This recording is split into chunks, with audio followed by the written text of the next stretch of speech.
The Day Before has finally released, after everyone thinking that this game didn't even exist. And after countless delays, the game is here. And how is the game? Well, let's just say that it did not fulfill any of the promises on what the game was meant to be. What is up, my dwellers of the interwebs? I'm Sorensen, and this is my first impression on the game, The Day Before. The story of The Day Before is surprisingly very limited. You wake up in Woodbury, a safe haven that has taken you in after the doctor explains that you were near death and they helped save you.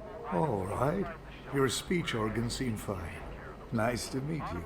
You're then tasked with going around Woodbury and introducing yourself and registering as a citizen of this place. After that, you're given a plot of land to build on, and then the fetch quests begin. And that pretty much sums up what I could gather of the story in this game. Not very exciting, I know, but this game's focus is definitely not on story anyway. The character creator is decent enough. You can choose your gender and do some minor customizations, nothing too wild. Mainly presets of different faces, and then add some custom details to the face for a touch of uniqueness. The classes weren't that interesting, just giving some minor boosts to various stats, and also there was a little bit of a lore for each class, but other than that, they didn't seem to matter too much in the gameplay itself. You will spend at least 30 minutes of your game time just going around Woodbury and introducing yourself to all the main NPCs of this safe haven. They all seem to talk very slow, and it felt very tedious. It was definitely a very slow introduction to getting into the game. Okay. I'm Abby, the storage room keeper. It's the safest place in Woodbury, so people use it to store their personal belongings.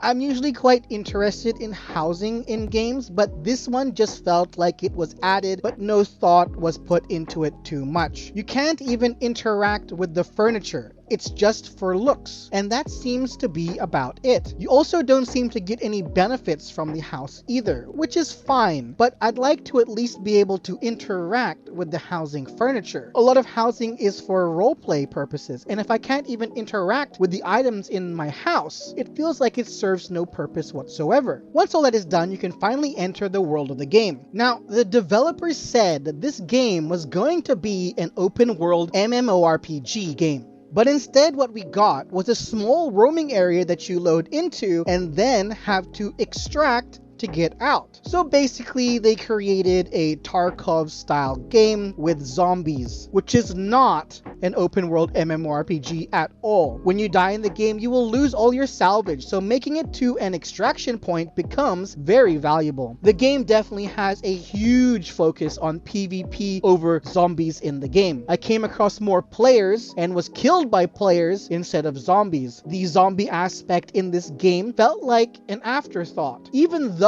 it was meant to be the main point of the game. Instead, you will fear players more than the zombies, since the zombies are pretty harmless, and I'll be surprised if anyone actually dies to one. In my playthrough, I found a total of 4 zombies, which is quite a small amount considering you're in a big city.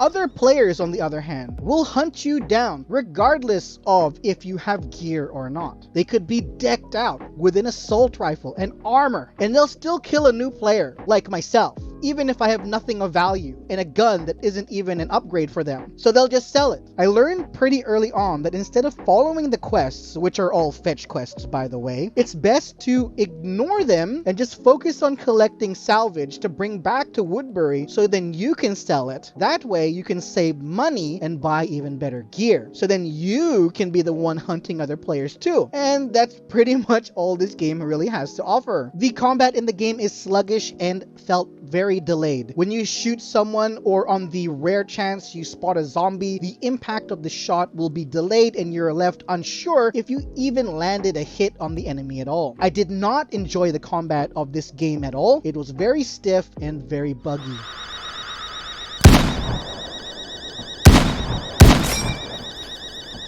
The audio for the game was actually not that bad. The alarms in houses and some cars was an annoying sound, and I was worried that the noises would bring a zombie or two to investigate, but the house I entered was empty. No zombies at all. Even gunshots, while they did sound great, didn't bring any nearby zombies because they're so scarce. So while the sound effects were okay, the promise of them bringing enemies to your location other than players didn't really follow through on that either.